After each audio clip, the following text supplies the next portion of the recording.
E o começo não foi fácil para o Vasco, não foi uma moleza. Por exemplo, a primeira finalização do Vasco no alvo, no primeiro tempo, só um chute certo foi o chute do gol. Aos 38 minutos da primeira etapa. O Fábio não fez defesa. Não fez. O jogo ficou melhor no primeiro tempo e no segundo tempo a gente teve um domínio quase que total da partida, fez um segundo tempo muito bom. Para mí el resultado es demasiado abultado en relación a lo que ocurrió en el desarrollo.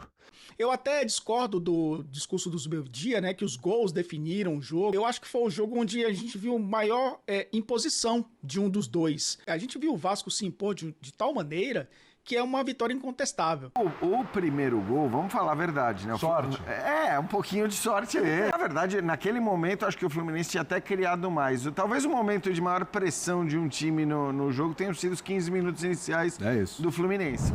Rapaziada, infelizmente não foi dessa vez. Um jogo que o Fluminense faltou criatividade no ataque. O Vasco, com poucas chances, foi mais letal no ataque, conseguiu construir. Fluminense repleto de erros técnicos custou o resultado na noite de hoje. Tô trazendo para vocês o linha de passe, vamos falar muito sobre esse jogo, tem bastante coisa pra gente falar. Quero pedir que você se inscreva no canal para dar aquela força e fique comigo até o final. Como o Birner gosta de falar, numa vibe boa é o Vasco. 2-0 para cima do Flu. Vibe, você gosta, né? E com o Ryan brilhando, hein, Jean? Mais uma vez fez um gol Positive e participou do segundo gol. Exato. Acho que assim, o primeiro gol, vamos falar a verdade, né? Sorte.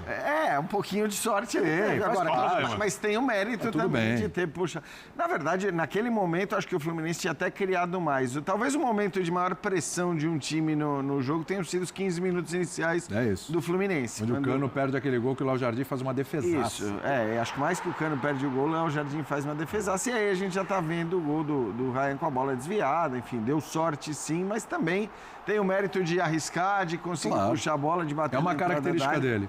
E aí no segundo tempo, quer dizer, o Vasco, que acho que não tinha sido melhor que o Fluminense no primeiro tempo, mata o jogo já no início da segunda etapa e volta, né, para isso, volta pressionando para isso. É um Vasco que a gente falava do Vitória, né, que tem 3 vitórias em 4 jogos. É um Vasco também que vem numa... Aliás, o Vitória só tem 3 vitórias em 4 jogos porque perdeu para o Vasco. Isso, aquele jogo do vira-vira. É isso, o outro jogo, né? Então, assim, é um Vasco que também vem muito numa sequência muito positiva. É um Vasco que já mudou a sua briga.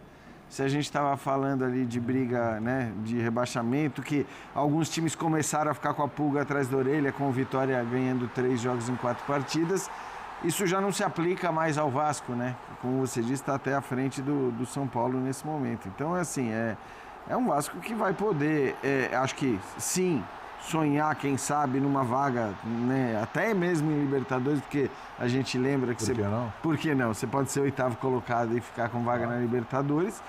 Mas é um Vasco que também vai se acertando, pensando já nas semifinais da Copa do Brasil, porque ali o confronto vai ser esse, né? O confronto vai ser justamente esse, e como a gente vê, é um confronto bastante aberto. É bom lembrar o Vasco que eliminou o Botafogo da Copa do Brasil também. Acho que uma dificuldade de muitas equipes brasileiras é entender que o jogo dura 90 minutos, às vezes mais, e você não ganha ele no primeiro, mas você pode perder também ele no último minuto, né? Então, saber jogar os 90 minutos é uma conquista. E o começo não foi fácil para o Vasco, não foi uma moleza. Por exemplo, a primeira finalização do Vasco no alvo, e foi a única, né? Assim, não, fez 2-0, eu estou falando do primeiro tempo, tá? No primeiro tempo, só um chute certo foi o chute do gol. Aos 38 minutos da primeira etapa. O Fábio não fez defesa. Não fez. Então, assim, o Vasco teve dificuldade, mas ele conseguiu suportar um jogo do Fluminense que tentou ter mais a bola, controlar mais, buscar aquelas entradas, a bola circula e entra e tenta chegar no Herman Cano para finalizar. Foi um jogo difícil de ser jogado. Acho que o Vasco teve essa maturidade, para mim, para aguentar, suportar os 90 minutos, o ponto alto, porque, claro, né, o Ryan está numa fase legal, o Vasco tem no Coutinho um cara que é preciso saber usar para não perdê-lo, mas ele realmente faz uma diferença enorme. A lateral direita ela é muito forte. Sim. Né? Ô Calçade, o goleiro, né? Contra o Fortaleza, o Vasco, o Léo Jardim já é um goleiro assim. O torcedor vascaíno, ele gosta muito do Léo Jardim, mas entende que em alguns lances o Léo Jardim falha, não sai gol e tal, tem uns momentos de oscilação. Ok. Mas se a gente pegar esses 2 últimos jogos contra o Fortaleza, ele foi fundamental na vitória por 2-0, que o Vasco tomou uma pressão, depois teve um jogador a menos. E hoje, ele não apareceu, mas no lance capital, ele fez uma defesa espetacular, que foi no chute Eu só do queria cara, aproveitar a sua fala sobre goleiros e lembrar um negocinho. A gente consegue entender as dimensões de cada posição. Pô, um time tem o Vitor Roque hoje e o Flaco Lopes, estão arrebentando. O Flamengo tem o Pedro. Pô, o Pedro. E tem times que não tem um jogador, um centroavante, ou 2, ou meio, deste tamanho. O Vasco jogou sem centroavante hoje. Então, essas equipes entendem que elas estão num nível abaixo por não contar com o centroavante de seleção. Gente, o goleiro é a mesma coisa. Tem goleiros de nível de internacional, pode sair e jogar em qualquer equipe europeia, das maiores, e tem goleiros que têm nota 7. Como o teu atacante tem nota 7, às vezes tem nota 5, às vezes nota 6. Porque a gente trata os goleiros aqui como se todos os goleiros fossem uma mistura de Alisson com Ederson e Tafarel. É porque a falha do goleiro, ela é mais crucial do que a falha do centroavante. Ela é a última falha. É isso. É a que mata. É isso. Só que o seu centroavante acabou de chutar a bola na lua. Mas pesa mais pro goleiro, e né? aí Porque o saiu goleiro, gol. aí a gente fala, pô, o centroavante é nota 5. Não, mas o goleiro, pô, pelo amor de Deus, tal. Cara, os goleiros também têm tamanhos e níveis. Maravilhosa a né? defesa. E essa foi uma defesaça. Mas não dá para exigir dele o nível de Copa do Mundo todo jogo. Vou te falar, tinha que avançar com a bola e escolher o canto também. Porque ele não tem errado. esse nível. Mas tudo bem. Agora, é o Vasco, cara. Agora, Calçado, você estava falando para passar aqui para o Birner sobre o Vasco que Então, nessa consegue hora, controlar. só vão lembrar do seu goleiro, mas não do chute na lua. Exatamente. E o Vasco consegue controlar, porque até isso mudou no Vasco, né, Birner? Se a gente parar para pensar um pouquinho, o jogo contra o Grêmio, o Vasco martela, perde um caminhão de gols, toma empate. Contra o Internacional, o Vasco não estava mal contra o Inter. Aí acontece aquele lance com o Léo Jardim, é expulso e tal, etc. Toma empate.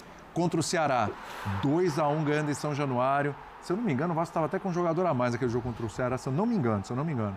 E aí, no final, acaba tomando nos acréscimos o empate do Ceará. Então, o Vasco mudou essa chavinha também. Hoje, o Vasco contra o Fortaleza, ele sofre um pouco no segundo tempo, principalmente, mas consegue de alguma forma controlar, se segurar, vence o Fortaleza, a vitória é importante. O Vasco vai buscar aquele jogo contra o Vitória, o 4-3, aquela virada e revirada e virada, né, no placar, sai vitorioso, toma o terceiro gol, empate, vai buscar o quarto. E hoje, embora não tenha feito um bom primeiro tempo, consegue sair na frente nesse primeiro tempo e mata o jogo no começo do segundo tempo. Acho que assim, até o comportamento, a postura, a mentalidade do Vasco evoluiu, mudou. E a gente vê isso com resultado em campo também, né? Eu acho que, olhando o elenco do Vasco e colocando em conta o que o Diniz tira, nota 9 pro técnico. Porque vale lembrar como o Diniz pegou o Vasco. Era um time que era Lucas Piton cruzando bola do Verratti, o Verratti era praticamente intocável, tudo dependia do Verratti. O Verratti, o jogador, pode ser útil. Hoje, ficou no banco de reservas, entrou só no finalzinho da partida.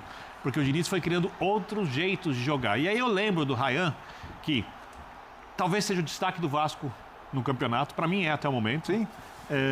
Não só pelos últimos jogos, né? É só ver quantos pontos ele deu para o Vasco, resolvendo jogos em jogadas individuais, muitas vezes. Que tomou bronca do Diniz, porque eu não lembro exatamente contra quem, se foi contra o Corinthians, se foi, não lembro exatamente contra quem. Também não, foi cobrado, e jogando do né? lado direito. Aquele jeito do Diniz, né? Aquele jeito não marcava e as pessoas, o Diniz, como tá falando com o Ryan? Cara, o Ryan tem 18 anos de idade, um jogador jovem, com potencial. Melhor do que outros jogadores que foram elogiados na idade dele nessa temporada e já saíram do país. Foi contra o Corinthians mesmo. Foi contra o Corinthians, né? Não tinha certeza.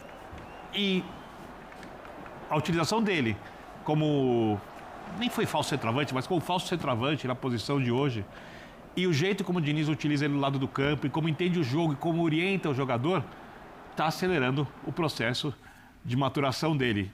Eu quero lembrar de um outro jogador, só fazer uma comparação, já que a gente está falando do Fluminense. Pode falar. Tem o John Kennedy pré-Diniz, com Diniz e pós-Diniz. O técnico tem uma coisa ali, eu não estou comparando o John Kennedy com o Ryan, na questão do comportamento, nada disso, que sabe lidar com jogadores que funciona na maior parte das vezes, mas como é o Diniz, a impressão que eu tenho é que esperam um erro de saída de bola, um erro de marcação atrás, uma conversa que não cai bem com o jogador para invalidar tudo que o cara faz de certo. E o que ele faz de certo há muito tempo. Sim. Há muito tempo. No mínimo desde quando assumiu o São Paulo e chegou a ser líder do Campeonato Brasileiro. Né? Então, eu acho que essa campanha do Vasco, boa para o que o elenco oferece, para um time que corria risco do rebaixamento no início da temporada, que era o grande mais cogitado como possível rebaixado pela maioria das pessoas, passa muito pelo Diniz. Com outro técnico, o Vasco teria menos pontos. E hoje, a sorte ajudou. Já falou, desvio de bola, o jogo estava igual contra o Fluminense, mas aí como você chamou a atenção, o Vasco conseguiu lidar com as circunstâncias do jogo, às vezes não vai lidar porque o elenco tem limites, mas dentro do que o Vasco pode fazer com esse elenco, eu acho que o torcedor deve estar bem satisfeito. E a sorte do Diniz é que ele teve a passagem pelo Fluminense e o título da Libertadores. Sim. Porque, embora eu concorde com tudo que o Birner disse, e fazendo essa campanha que ele faz com o Vasco e fazendo o trabalho que ele faz com o Vasco, esses detratores estão sempre prontos para detonar o Diniz. Na hora que acabasse esse campeonato, ia ser, olha lá, mais uma vez o Diniz não consegue um título. Isso. Quer dizer, ainda que, obviamente, o Vasco em nenhum momento tenha sido candidato à conquista do Campeonato Brasileiro. Então, acho que o trabalho do técnico se mede de acordo com o que ele tem em mãos, qual é a perspectiva que você tem no momento que você assume e onde você leva o time a partir daquela perspectiva. E olhando para essa relação, evidentemente o trabalho do Diniz é positivo. Sempre lembrando, tem também a Copa do Brasil. Eu ia falar, pode ser campeão. Pode ser campeão da Copa do Brasil. Né? Tem o confronto aí justamente contra o Fluminense. Aí. Eu acho que é muito pau a pau, mas vamos lá. Claro, o Fluminense tem mais opções no elenco e tal, mas pelo que o Vasco está apresentando, o jogo de hoje é um exemplo pau a pau. E aí mata-mata é outra... Então, por isso, mata-mata é uma outra conversa. Só para não perder, Fala. Teve jogo no Maracanã ontem, foi duro. Teve um jogo hoje, um clássico, e vai ter o Flamengo na quarta-feira. Opa, viva o gramado. Não tem alternativa, mas também, quando tiver aquele trilho no Maracanã, o gramado, a área careca, também não dá para reclamar. Nenhum estádio aguenta 3 partidas, de domingo a quarta, 3 partidas. Só não vai ter jogo na terça. E os únicos times que marcaram mais gols que o Vasco foram Palmeiras, Flamengo e Mirassol. Ninguém aguenta. Vamos dar uma olhadinha nesse segundo turno do Vasco? Vamos lá? E a gente vai responder essa pergunta aqui que está no nosso GC já já. Atenção, segundo turno do Vasco, o Vasco hoje é o 8º colocado do campeonato. Gente, no retorno, o Vasco é o 3º colocado do campeonato. O futebol da Série A começou com o clássico carioca, o Maracanã lotado, muito mais vascaíno, que era o mandante. E aí deu a festa da maioria, uma boa vitória sobre o Fluminense. O Vasco olha pra cima, hein? Vamos lá, os detalhes com o Rodrigo Jufo. Rayan brilha no Maracanã com 50 mil pessoas e decide para o Vasco no clássico contra o Fluminense. Vitória por 2-0 consolida a grande fase do time de Fernando Diniz. O jogo começou com o Fluminense indo para cima. Lúcio Acosta roubou a bola de Barros e na sobra Cano ficou cara a cara com Léo Jardim. O goleiro do Vasco fez uma grande defesa. O tricolor continuou pressionando e chegou mais 2 vezes, com o René e também com o volante Hércules. A primeira chance do Vasco no jogo só veio aos 30 minutos com um chute de fora da área de Lucas Piton. Faltava luz ao ataque cruzmaltino, então veio Rayan. O jovem recebeu na entrada da área e mostrou que vive grande fase. 1-0 contando com um desvio em Hércules. O Fluminense voltou do intervalo, já tentando a finalização com Canóbio. Felipe Coutinho, depois de bela jogada individual, arriscou de fora da área, mas isolou. A estrela de Rayan brilha novamente. Depois de chute de fora da área, Andrés Gomes tentou, mas a bola sobrou para Nuno Moreira ampliar. 2-0 Vasco. Sem muita criatividade, o Fluminense abusava dos cruzamentos. Nesse, Léo Jardim disputou com Cano e salvou o Vasco. Mas ficou assim no Maracanã. Vasco 2, Fluminense 0. Acho até que o comecinho do jogo a gente começou melhor. Acho que os 3, 4 primeiros minutos, aí naquele erro de saída ali que eles tiveram a chance. O jogo mudou por uns 15 minutos, que eles jogaram mais o nosso erro, a gente tentando jogar e e eles conseguindo levar vantagem ali na pressão, e na segunda bola eles estavam também levando vantagem. Eu acho que aí a gente fez o gol, mas um pouco antes de a gente fazer o gol, a gente estava já começando a entrar no jogo. Aí depois a gente entrou no jogo e o jogo ficou melhor no primeiro tempo, e no segundo tempo a gente teve um domínio quase que total da partida, fez um segundo tempo muito bom. Para mí el resultado es demasiado abultado en relación a lo que ocurrió en el desarrollo. Es cierto que goles son amores, goles te permiten ganar, y creo que la diferencia estuvo ahí, ¿no? Que ellos pudieron encontrar los goles en momento justo. Momento justo del primer tiempo y momento justo del segundo tiempo. No por un dominio, no por anunciar que podían convertir el gol, ¿no? Simplemente por la aparición de un jugador que hoy está de racha y genera un desequilibrio a cualquier tipo de defensa. As duas equipes ainda voltam a se encontrar esse ano pelas semifinais da Copa do Brasil, mas isso só em dezembro.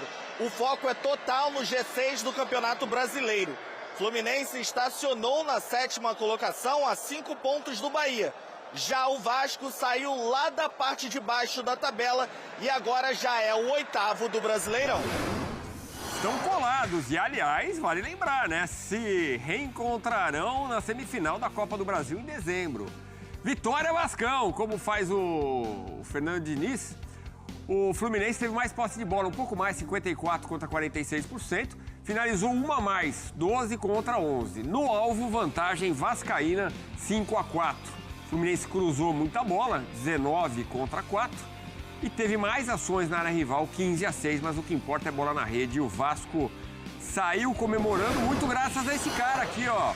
Rayan, continua dando show. Desde a estreia do Diniz, ó, 29 jogos, segundo que mais jogou. Fez 13 gols, o artilheiro, 0,45 é a média nas partidas. 193 minutos ele precisa marcar um gol. 32 dribles completos, nesses dois quesitos ele foi o segundo do elenco vascaíno. Finalizações no alvo, 38 e 109 ações na área rival. Primeiro também neste quesito. Ô Elton, o Rayan realmente está sendo fundamental nessa arrancada do Vasco, que olha para cima, sim, para a briga por vaga na Libertadores, companheiro. Sim, e o ex-treinador da seleção, de novo, voltou a pedir o seu jogador na seleção, né? O Diniz falou de novo do Rayan na seleção brasileira. Edu, eu acho que passa muito pela mudança de formação, não é coincidência, né? O Verratti sempre foi o cara, a referência do ataque do Vasco, sempre foi o cara para decidir dentro da área. Poucos conseguem finalizar como ele, mas não vive uma boa fase, e o Diniz mudou a formação da equipe, né? Colocando o Rayan como referência. O Rayan tendo muita liberdade ali para jogar no ataque, tendo o Felipe Coutinho para abastecê-lo, tem o Nuno Moreira, né? Que é sempre irregular, impressionante. Acabou fazendo mais um gol e é um cara que pelo lado esquerdo funciona muito bem sem a bola e com a bola principalmente. Então é um time que conseguiu se encaixar de uma maneira diferente com um atacante mais móvel, né? O Rayan, a gente sabe, é um ponta de origem, mas ele tem essa facilidade de entrar na área. A gente viu nos números como ele é um cara que consegue aproveitar bem as oportunidades que tem ali próximo da área, e acabou sendo fundamental para construir mais uma vitória. Eu acho que foi um jogo de muita imposição do Vasco, dos clássicos cariocas que vimos nessa temporada, principalmente no Campeonato Brasileiro, e vimos também na Copa do Brasil, né? Veremos na semifinal novamente, né, esse jogo entre Vasco e Fluminense. Eu acho que foi o jogo onde a gente viu maior imposição de um dos dois, porque muitos clássicos se equilibraram pela tradição, pela tensão, né? E eu acho que isso diminui um pouco a distância, até técnica, tática, de algumas equipes. Mas a gente viu o Vasco se impor de tal maneira que é uma vitória incontestável. Eu até discordo do discurso do Zubeldia, né, que os gols definiram o jogo. A gente viu até nos números que o Fluminense teve mais oportunidades, teve mais posse de bola, acho que muito por conta do segundo tempo também, da postura adotada pelo Vasco, que conseguiu jogar sem a bola muito bem, fechando os espaços. É impressionante como o Vasco se transformou com o Fernando Diniz, e sim, passa a sonhar com uma Libertadores, né? Passa a sonhar com uma vaga na principal competição de clubes do continente. E eu citei aqui o Rayan, citei o Felipe Coutinho, que nem foi tão bem, a gente já viu até o Coutinho jogar melhor em algumas partidas, mas o Nuno Moreira, o Robert Renan, que aliás É um zagueiro que foi pedido, né, pelo Diniz. É um jogador que ele sabe que tem muita técnica e eu acho que na saída ele tá se dando muito bem com o Cuesta, né? Fazendo o lado esquerdo. O Robert Renan fez o Piton até jogar menos do que o Paulo Henrique, que se tornou um cara mais ofensivo do que o Piton. Então acho que é um Vasco diferente, um Vasco que encontrou um caminho e que venceu o Fluminense, que continua tendo problemas, Edu. A gente tem uma tela do Zubeldia até, né? Falando sobre isso, mas é um Fluminense que tem jogado muitas vezes com esse 4-2-3-1. Hoje o Hércules e o Martinelli, né, sendo os caras ali de construção. O Canóbio e o Serna, que já eram os pontas muitas vezes com o Renato. O Serna até funcionou um pouquinho mais do que o Canóbio, mas também não foi um jogador que conseguiu abastecer o Cano. O Cano vive essa dependência, né, da bola chegar nele. O Cano já não é aquele jogador de arrancada, de vir buscar e tentar atacar a profundidade. Então foi um Fluminense que se esbarrou um pouco nas suas limitações, né? Não teve o Thiago Silva dessa vez para salvar lá na frente e por isso acaba, de novo, né, o seu ataque passando em branco. Acho que foi uma vitória incontestável do Vasco e uma vitória que coloca o Vasco no outro patamar dentro do Campeonato Brasileiro, né? Olhando agora, quem sabe, para uma disputa de Libertadores. Primeiro sonhando com um G8, né, um G7, talvez ali, para tentar buscar uma última vaga. Acho que está distante da vaga direta, está distante de um G6 nesse momento, apesar da posição privilegiada. Mas é um futebol que permite, sim, o Vasco sonhar nessa reta final de Campeonato Brasileiro. Lembrando que a vaga pode vir também via Copa do Brasil, né? Como eu lembrei, Vasco e Fluminense se enfrentam na semifinal. Você falava do Cano, tem aquela bola logo no começo do jogo, o Léo Jardim fez uma bela defesa ali também. O goleiro do Vasco também é importante nessa arrancada vascaína, que é realmente notável no segundo turno. Dá só uma olhada nos números do Vasco nos primeiros 19 jogos e agora, nos últimos 10. Mundos distintos, é o que diz o título aí, ó. 5 vitórias, 4 empates, 10 derrotas no primeiro turno. O aproveitamento era de 33%, pulou pro dobro. 6-2-2, 6 vitórias, 2 empates, só 2 derrotas, 66%. Em 19 jogos tinha marcado 25 gols, agora em 10 marcou 21. Tinha sofrido 26, agora sofreu 15. E já conseguiu 1 ponto a mais em apenas 10 jogos. Então tá no 8º lugar, a 7 pontos do G6. E a gente separou uma imagem também do Diniz. Ele toma amarelo quando tá 2-0. Ali uma confusão na substituição, ele sai da área reservada, vai lá pro lado do Fluminense. É ligado no 220 o seu Diniz, né, Elton? Mas precisa tomar amarelo com 2-0? Aliás, reflete mais um pouco, pensa um pouco, né? Ele no começo da partida já estava pilhado. Ele começa assim, principalmente clássicos, né? O Diniz, vamos lembrar, né? O Diniz tem uma história no Fluminense. É claro que o torcedor olha hoje para o rival, né? O Diniz técnico do Vasco. O Diniz tem uma história no Fluminense e o Diniz deu o título mais importante da história do clube. Né? Foi um dos que deram, né, o maior título da história do clube. E é um cara muito identificado ainda com o Fluminense, mas talvez essa passagem dele pelo Vasco traga justamente a essência do que é o treinador. Né, que é um cara muito pilhado, era assim no Fluminense, foi assim na primeira passagem pelo Vasco, foi no São Paulo, por onde passou. Mas eu acho que esse tipo de jogo traz um Diniz realmente elétrico, né? E acabou levando o cartão amarelo por conta disso. O Diniz muitas vezes criticado, né, por exagerar no pedido, nas instruções, né, para os jogadores ali à beira do gramado, mas os jogadores adoram o Fernando Diniz. Mas muitas vezes passa do ponto, como passou agora. Passou do ponto literalmente, né? Porque passou do ponto ali onde ele precisa ficar, né? Da sua área técnica e foi do outro lado, Edu. É o cara que vive o jogo, né? É o cara muito pilhado. E aqui eu não tô romantizando o que o Diniz está fazendo, mas é a característica dele, né? Que acaba sendo muito intenso em jogos como esse. Acabou sendo corretamente punido, inclusive, com o cartão amarelo dado pelo árbitro. E com esse amarelo, ele está suspenso do jogo contra o Bragantino. Você falava da tela que a gente separou do Zubeldia. O Fluminense nessa briga direta agora com o Vasco pelas primeiras colocações ali para uma vaga na Libertadores. O Zubeldia começou muito bem e perdeu um pouco o pique, né? Começou bem e eu acho que esse de perder o pique Porque vamos lembrar, né? Pô, a gente não pode ter memória curta também, porque na rodada passada o Fluminense não jogou tão bem, foi eficiente na defesa, conseguiu vencer o Juventude por 1-0 graças a um golaço do Thiago Silva, né? E tinha vencido o Atlético há 2 rodadas, agora 3, né? Com muita autoridade também, vencendo por 3-0. Na semana passada falávamos do Fluminense como mandante muito forte, né? De um time que no Maracanã tem feito a sua parte, Edu. Só que aí, fora de casa, porque eu acho que o que desequilibra nesse momento são as atuações do Fluminense fora de casa. Não foi bem contra o Vasco, não foi bem contra o Mirassol, um jogo muito apertado ali, mas não foi tão bem contra o Mirassol. Não foi bem contra o Sport, né? Acabou empatando por 2-2 na Ilha do Retiro contra o Lanterna, virtual rebaixado do Campeonato Brasileiro. O Zubeldia encontrou um caminho para vencer jogos no Maracanã.